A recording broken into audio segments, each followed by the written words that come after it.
ನಮಸ್ಕಾರ ನನ್ನ ಎಲ್ಲ ಮಿತ್ರ ವೃಂದದ ಸ್ನೇಹಿತರಿಗೆ. ಎಲ್ಲರೂ ಕೂಡ ಖುಷಿಯಾಗಿ ಸಂತೋಷವಾಗಿ ಇದ್ದೀರಾ ಅನ್ನೋದಕ್ಕಿಂತ ಇರಬೇಕು ಅಂತ ಆಶಿಸ್ತಾ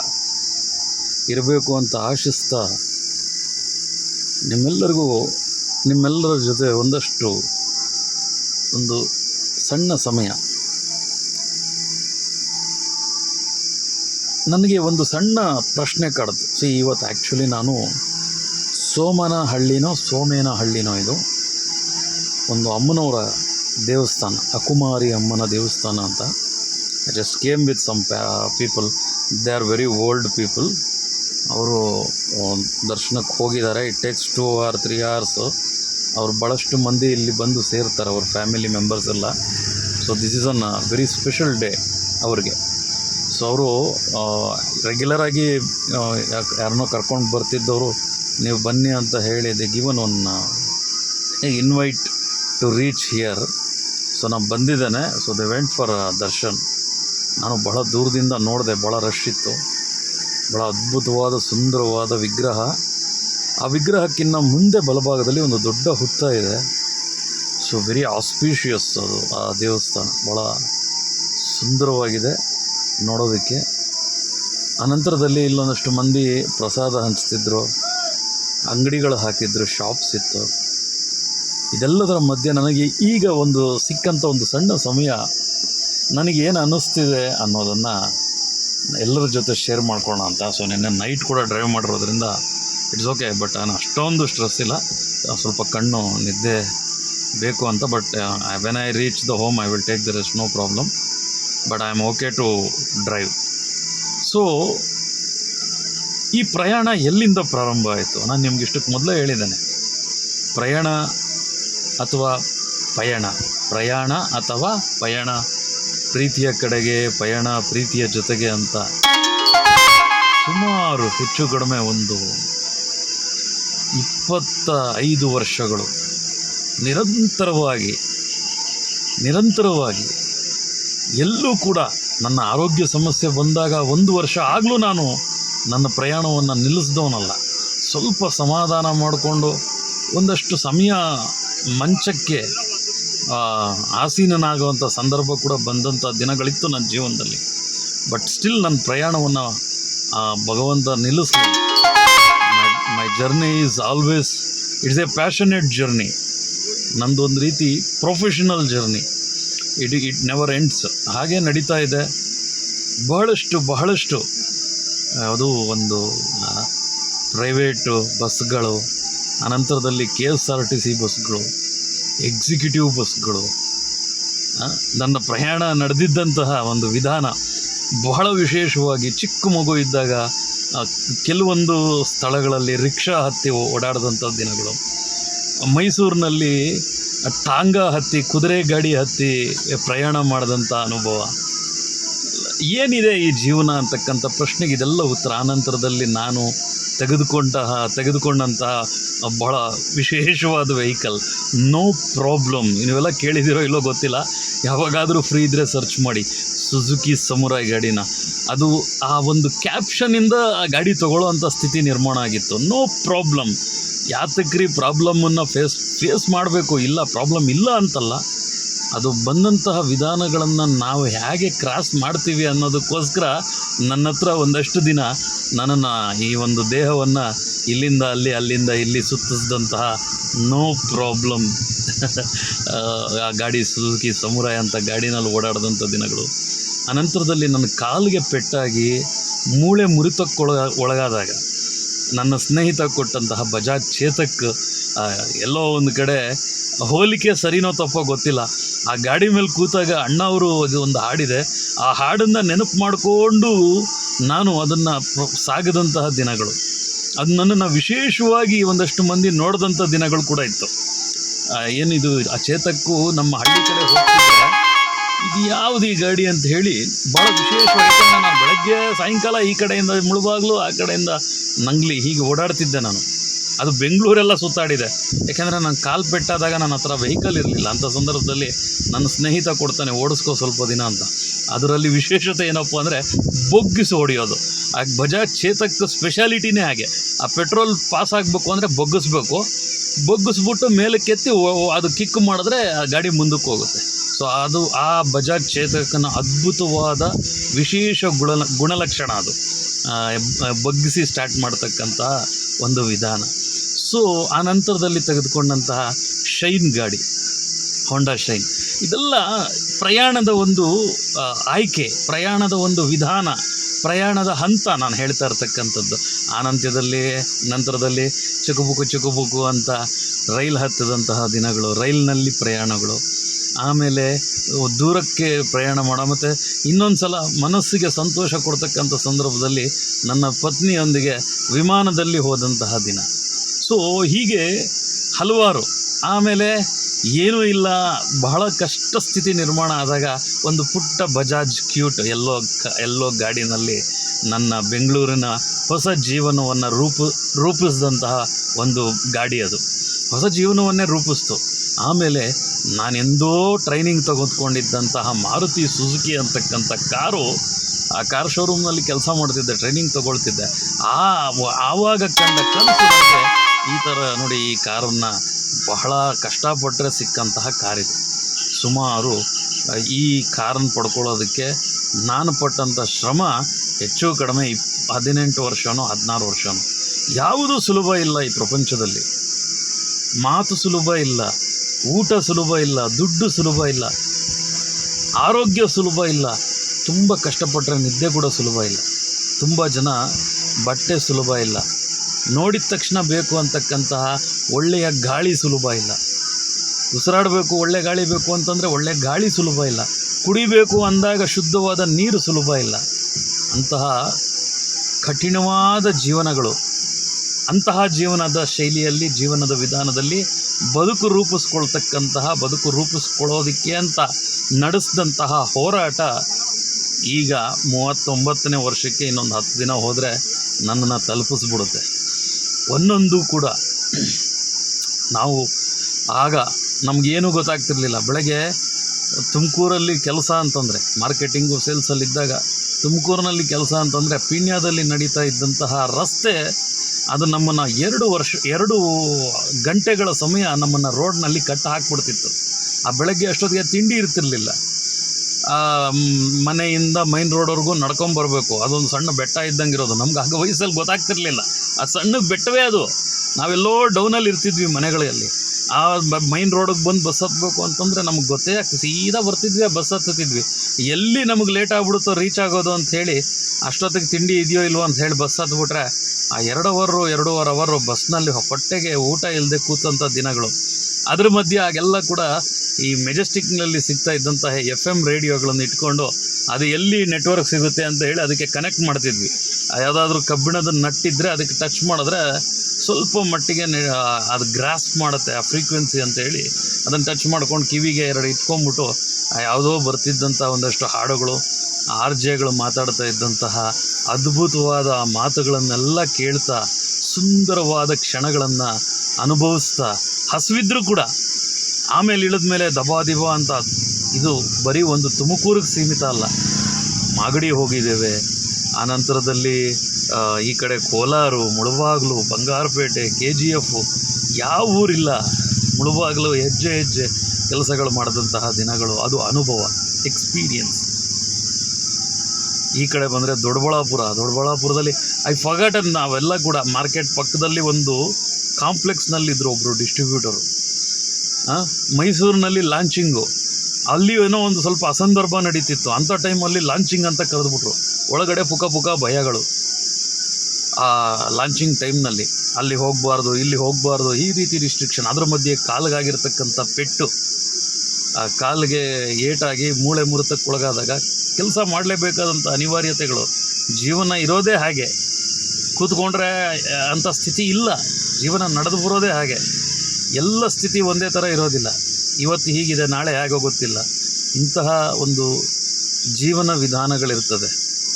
ಆನಂತರದಲ್ಲಿ ಆಂಧ್ರದಲ್ಲಿ ಒಂದಷ್ಟು ದಿನ TTDನಲ್ಲಿ ಕೆಲಸ ಮಾಡಿದಂತಹ ಅನುಭವ, ಅಲ್ಲಿದ್ದಂತಹ ಒಂದಷ್ಟು ಸುಂದರ ದಿನಗಳು, ಸುಂದರ ಕ್ಷಣಗಳು, ಅಲ್ಲಿನ ಸ್ನೇಹಿತರು, ಇಲ್ಲಿ ಬೆಂಗಳೂರಿನಲ್ಲಿ ಮತ್ತು ಇತರೆ ಸ್ಥಳಗಳಿಗೆ ಹೋದಾಗ ಅಲ್ಲಿ ಹೊಸದಾಗಿ ಆದಂಥ ಹಲವಾರು ಸ್ನೇಹವೇ, ಎಲ್ಲ ಸ್ನೇಹವೇ.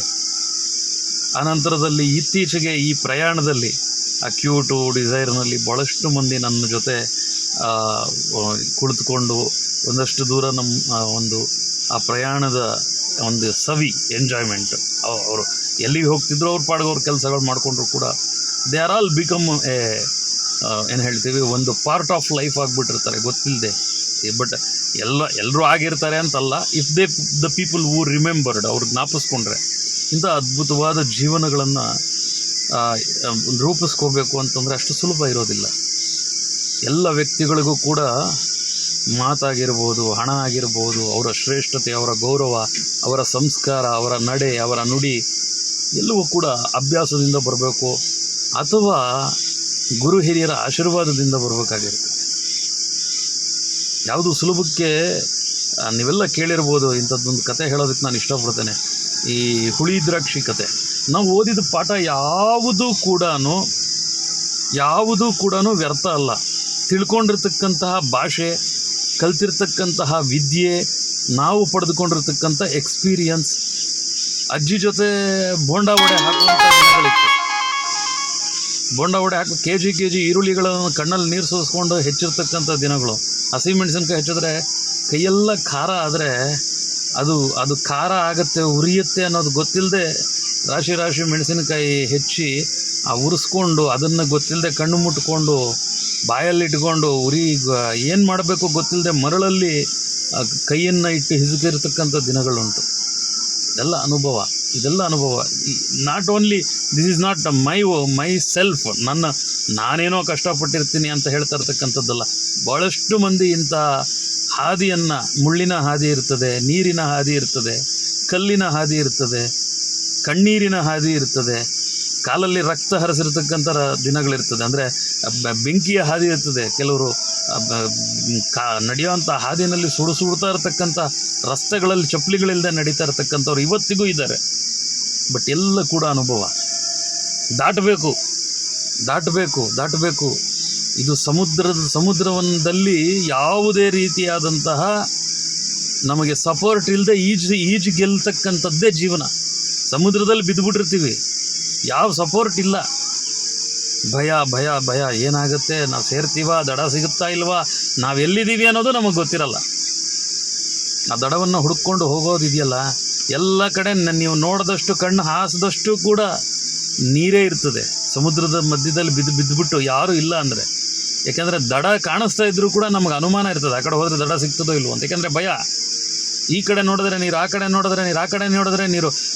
ಅಲ್ಲಿ ಕಾಣಿಸ್ತಾ ಇರ್ತಕ್ಕಂಥ ದಡ ಕೂಡ ನಮ್ಮನ್ನು 2 ನಿಮಿಷ ಅಥವಾ ಸ್ವಲ್ಪ ಸಮಯ ಗೊಂದಲಕ್ಕೀಡು ಮಾಡುತ್ತೆ. ಅಯ್ಯೋ, ಅದು ನಮ್ಮನ್ನು ಅಲ್ಲಿವರೆಗೂ ನಾವು ಹೋಗ್ತೀವಾ ಇಲ್ವಾ, ಆ ದಡ ನಮಗೆ ಸಿಗುತ್ತಾ ಇಲ್ವಾ.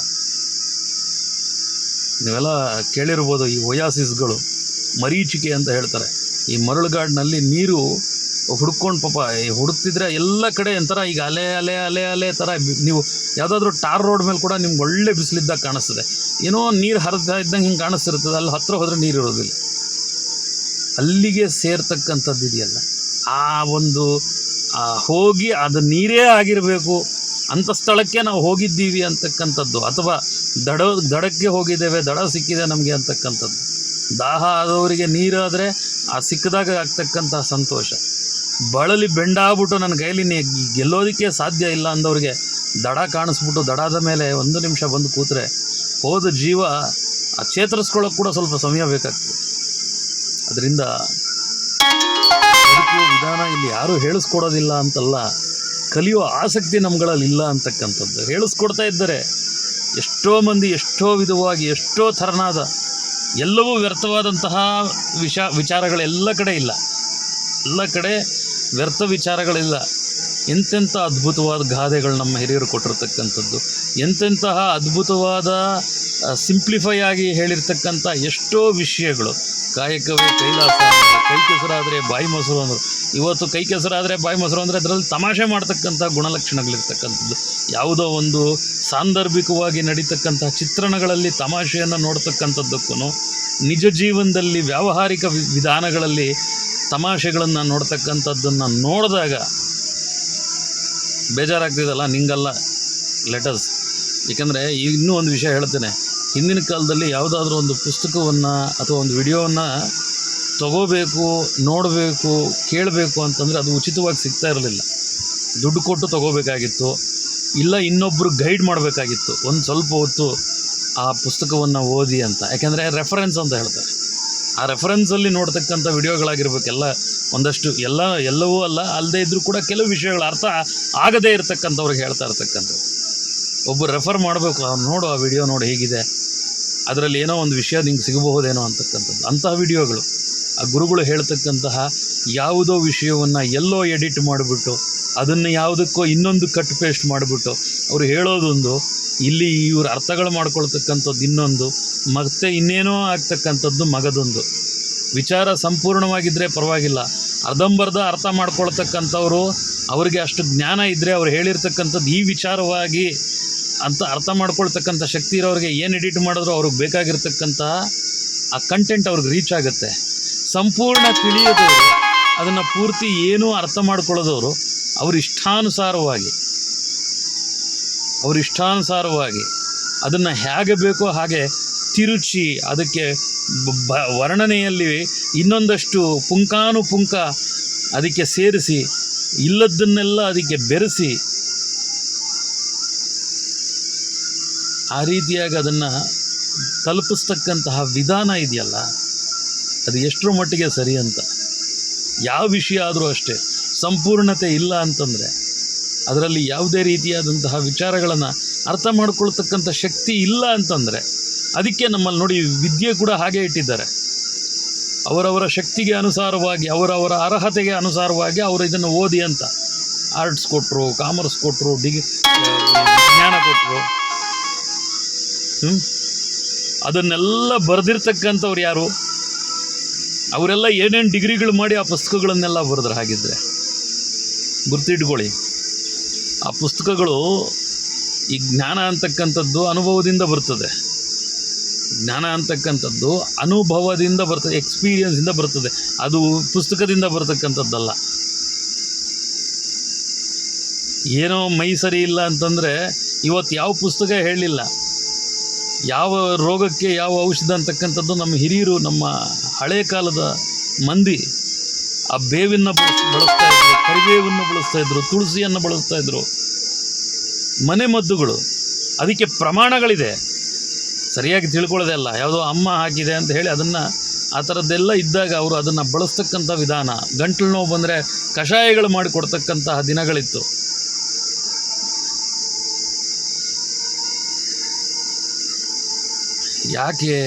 ಯಾಕೆ ಎಲ್ಲದರ ಹಿಂದೆ ಎಲ್ಲ ಬೇಕು ಒಪಿನಿಯನ್ಸ್.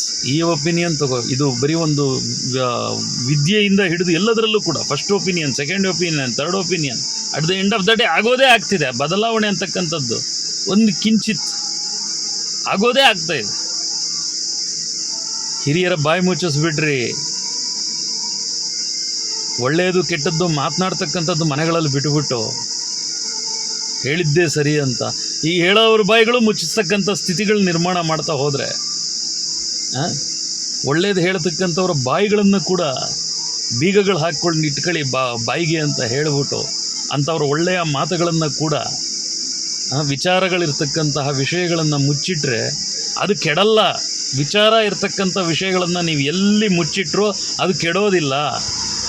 ಅದು ವಿಚಾರ. ಅದು ಆ ಡಬ್ಬಿಗಳಲ್ಲಿ ಹಾಕಿ ಮುಚ್ಚಿಡ್ತಕ್ಕಂಥ ವಿಷಯಗಳಲ್ಲ. ಮನಸ್ಸುಗಳನ್ನು ಬಿಗಿದು ಅದನ್ನು ಒಳಗಡೆ ಹಾಕಿ ತುರುಕಿಟ್ರೂ ಕೂಡ ಒಂದಲ್ಲ ಒಂದು ದಿನ ಅದು ಈಚೆ ಬರಲೇ ಬರ್ತದೆ.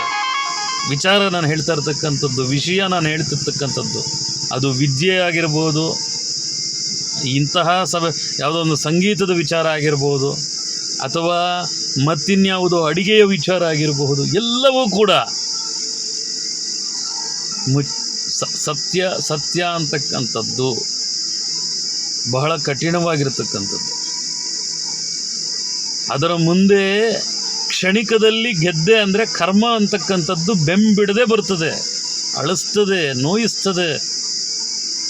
ಈ ಮುಖದಲ್ಲಿರ್ತಕ್ಕಂಥ ಕಳಾಹೀನತೆ ಶುರುವಾಗ್ಬಿಡ್ತದೆ, ಕಳೆ ಕಿತ್ಕೊಂಡ್ಬಿಡ್ತದೆ. ಅದು ಬೇರೆ ಬೇರೆ ವಿಚಾರಗಳಿದೆ. ಅದರಲ್ಲೇ ನಾವು ಅದಕ್ಕೆಲ್ಲ ನಮ್ಮ ಗರುಡ ಪುರಾಣದಂತಹ ಸಾಕ್ಷಿಗಳು ಎಷ್ಟೋ ಇದೆ. ಗರುಡ ಪುರಾಣ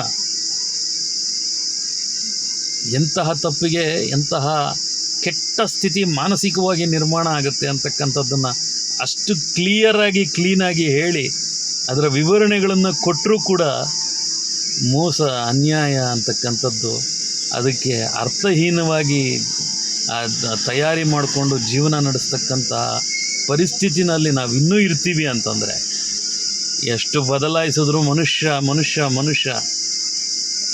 ಎಷ್ಟು ಬದಲಾಯಿಸಿದ್ರೂ ಮನುಷ್ಯ ಆ ತಪ್ಪು ಕೂಡ ಅಳತೆಗಳಿದೆ, ಪ್ರಮಾಣಗಳಿದೆ.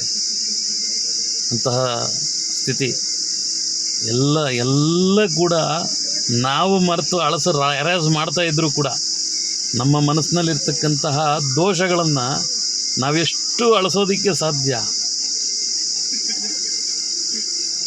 ಕರ್ಮ ಅಂತಕ್ಕಂಥದ್ದು ನಾವು ಮಾಡಿರೋದಲ್ಲ, ನಮ್ಮ ಹಿರಿಯರ ಆಶೀರ್ವಾದಗಳು ಬೇಕಲ್ವಾ? ಹಿರಿಯರ ಆಶೀರ್ವಾದಗಳು ಬೇಕಲ್ವಾ? ಇಲ್ಲಿ ನಾವೆಷ್ಟು ಶುದ್ಧ ಮಾಡ್ತೇವೆ ಅದು ನಮ್ಮ ಮುಂದಿನ ಪೀಳಿಗೆಗೆ, ನಮ್ಮ ಮುಂದಿನ ಜನರೇಷನ್ಗೆ ನಾವು ಎಷ್ಟು ಶುದ್ಧವಾಗಿ ಅವರಿಗೆ ನಾವು ಈ ಸಮಾಜಕ್ಕೆ ಕೊಡ್ಬೋದು ಉಡುಗೊರೆಯಾಗಿ, ಗಿಫ್ಟಾಗಿ. ಅವುಗಳ ಪರಿಸ್ಥಿತಿ ನೆನೆಸ್ಕೊಂಡ್ರೆ ಅಯ್ಯೋ.